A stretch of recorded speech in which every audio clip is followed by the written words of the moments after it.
अभी हम मौजूद हैं खिचड़ीपुर के टी कैंप के अंदर। एमसीडी का जो चुनाव इस बार होने वाला है वो वर्चस्व की लड़ाई है बीजेपी और आम आदमी पार्टी के बीच।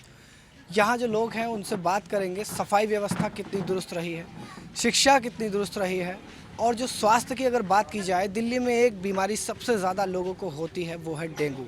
डेंगू के जो आंकड़े लगातार बड़े स्तर पर मिलते रहे हैं वो दिल्ली से मिलते रहे हैं, और जाहिर है कि डेंगू का जो रोग है वो साफ़ सफाई ना होने की वजह से होता है। तो लोग कितने खुश हैं अभी तक नगर पालिका के काम से, कितना विकास हुआ, पार्षद कितने बार विकास के दौरे पर यहाँ आए हैं और कितना उनको उनकी बातें सुनी गई हैं, कितना ध्यान दिया गया है विकास के मुद्दे पर, उसमें बात करेंगे। आपका नाम क्या है? रघुराज। यहाँ पे विकास की हम बात करने आए हैं, विकास के मुद्दे के जानने आए हैं। सबसे पहले मैं स्वास्थ्य की बात करूँगा। जो एमसीडी के जो आपके जो पार्षद हैं उन्होंने स्वास्थ्य संबंधी कितनी चीज़ों को ध्यान में रखा है, जिससे जैसे सफाई हो गई है, तो कितना विकास कराया गया स्वास्थ्य को लेके? स्वास्थ्य के मामले में तो ऐसा है कि यहाँ पे एमसीडी की कई बार फॉगिंग भी हुई है। डेंगू के मामले में कही जाए तो यहाँ पे कई बार वो कहते हैं ना कि फॉगिंग होती है और यहाँ पे कीटनाशक का दवाइयाँ छिड़की भी जाती है। लेकिन क्या है कि यहाँ पे आम आदमी पार्टी से काफ़ी नाराज़ है। यहाँ पे पीने का पानी साफ़ नहीं मिल रहा बिल्कुल भी। जनता बिल्कुल गंदा पानी पी रही है। सुबह शाम ऐसा पानी आता है शायद पानी हाथ में ना लिया जाए, नहाने का भी काम में भी नहीं आता जिस पानी को जनता पी रही है। तो इसकी शिकायत की है कभी आपने अपने पार्षद को?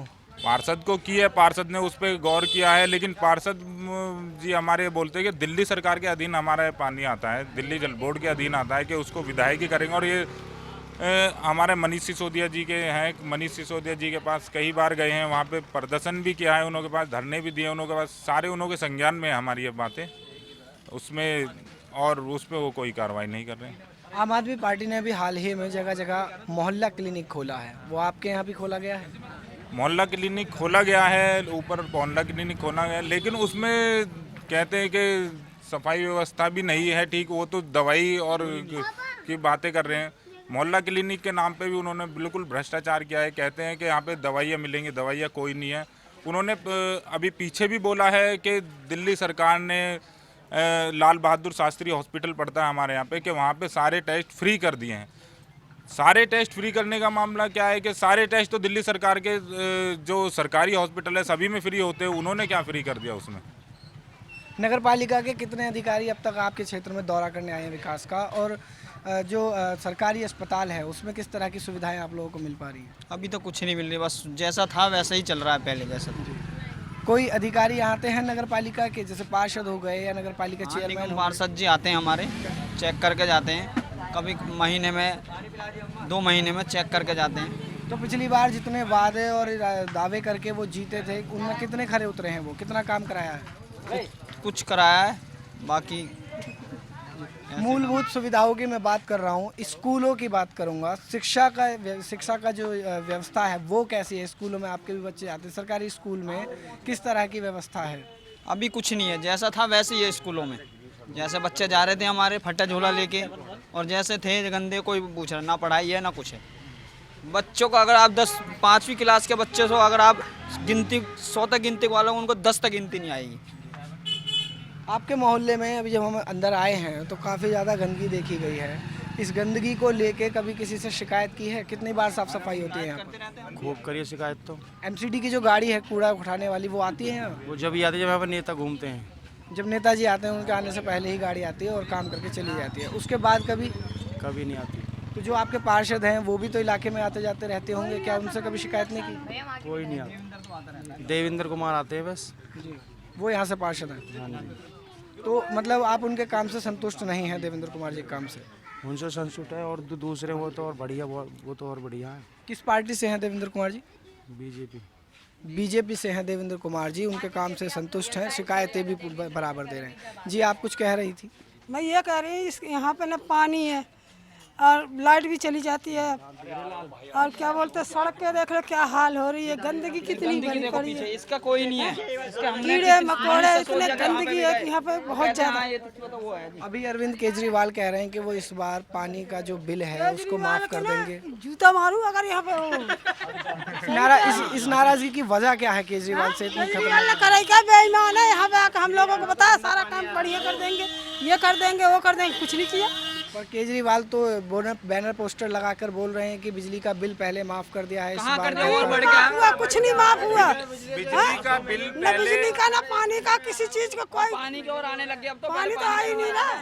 पहले कभी पानी का बिल बिजली नहीं का बिल आया। पहले 2 महीने में एक बार आया करता था, अब हर महीने बिजली का बिल आता है कि बोलते कि हमने बिजली हाफ और पानी माफ कर दिया है, उसमें कुछ नहीं किया है। पहले 2 महीने में एक बार चार्ज होके आता था, अब हर महीने टैक्स चार्ज होके आता है कि उसमें उन्होंने और डबल कर दिया है उसमें। और शिक्षा की बात करी जाए, उन्होंने 50 नए कॉलेज खोलने का वादा किया था दिल्ली में और 300 नए विद्यालय खोलने का वादा किया था। दिल्ली में ना ही कोई एक विद्यालय खुला है, ना ही कोई एक कॉलेज खोला गया है।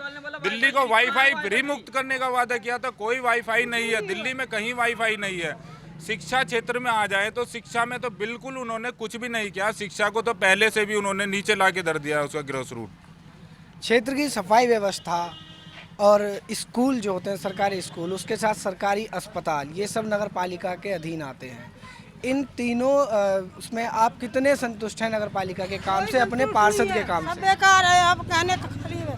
यहाँ न अस्पतालों में कोई कम सुनाई है, न किसी चीज में कुछ नहीं, न सफाई में। सफाई तो आप भी देख रहे हैं कैसा हो रहा है। नगर पालिका में हमारे 3 से 4 विद्यालय पढ़ते हैं नगर निगम के, जो पहले टीन शेड में चल रहे थे, अब वो बहुमंजिला इमारत बन चुके हैं, वो भी दिल्ली नगर निगम के भारतीय जनता पार्टी के कार्यकाल में। ये बोलते हैं हमने कांग्रेस सरकार से, नहीं, कांग्रेस सरकार भी कुछ काम नहीं कर रही है और ना ही आम आदमी पार्टी सरकार काम कर रही है। सिर्फ बहुमंजिला एक खिचड़ीपुर गांव में है पहला विद्यालय, जिसमें अभी कार्य चल रहा है।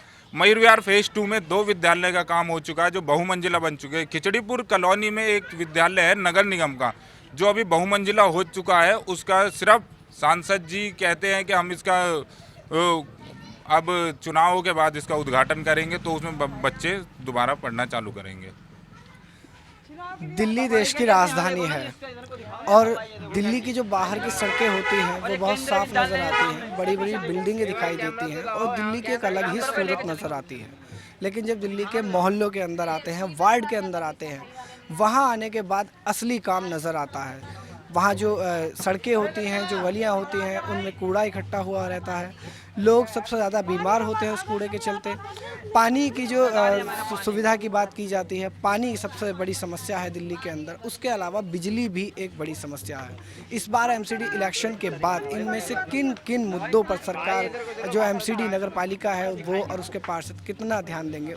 आप कुछ बता रहे थे नगर पालिका के बारे में। नगर पालिका के बारे में देखिए, इतनी सफाइयाँ इनकी देखिए, कितने कूड़े का ढेर है। खत्तों के अंदर सफाइयाँ देखिए, एकदम इतना गंदा मचा रखा है इन्होंने। एमसीडी के अंदर कोई काम करने को राजी नहीं है, सारे के सारे घरों पे पड़े रहते हैं, छुट्टियों पे पड़े रहते हैं। जब इनका चुनाव का टाइम आता है तो अब ये 4 दिन से पूरी मेजोरिटी को लेके अपने साथ चलेंगे।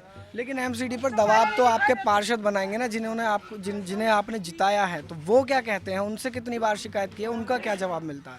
उनका कहने का मतलब तो ये, उन्हें तो कह दो तो वो तो कहते हैं कि जी हम काम कर रहे हैं, हम इन्हें भेज रहे हैं। उनके सामने तो वो भेज देंगे, उनके जाने के बाद वो कोई काम करने को राजी नहीं है। और पार्षद को बोलो तो 2 बार बात करेंगे, 3 बार करेंगे, उसके बाद फ़ोन भी उठाना वो बंद कर देते हैं।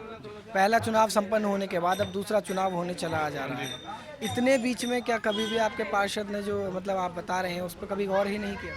ऐसा था जी, हमारे पहले तो कोई पार्षद था ही नहीं। पहले हमारा पार्षद विनोद कुमार बिन्नी हुआ करते थे, उसके बाद वो पार्षद खाली हो गई थी, सीट खाली हो गई थी। उसके बाद आनंद कुमार जी हमारे निगम पार्षद बने। 9 महीने के अंदर उन्होंने 1-2 बार कभी आए हो तो आए हो, उसके अलावा वो नहीं आए। लोगों का जो ऐतराज़ है, जो गुस्सा है, वो नगर पालिका से ज़्यादा अपने पार्षदों पर है। और सही बात भी है, पार्षद जो चुना जाता है वो नगर पालिका के लिए चुना जाता है, उसके काम को करने के लिए चुना जाता है। तो नगर पालिका तक वो इनकी बात पहुंचाते हैं या नहीं पहुंचाते हैं, ये तो पार्षद ही बता पाएंगे। कैमरा पर्सन गौतम के साथ मैं लव कुमार, नेशनल दस्तक, दिल्ली।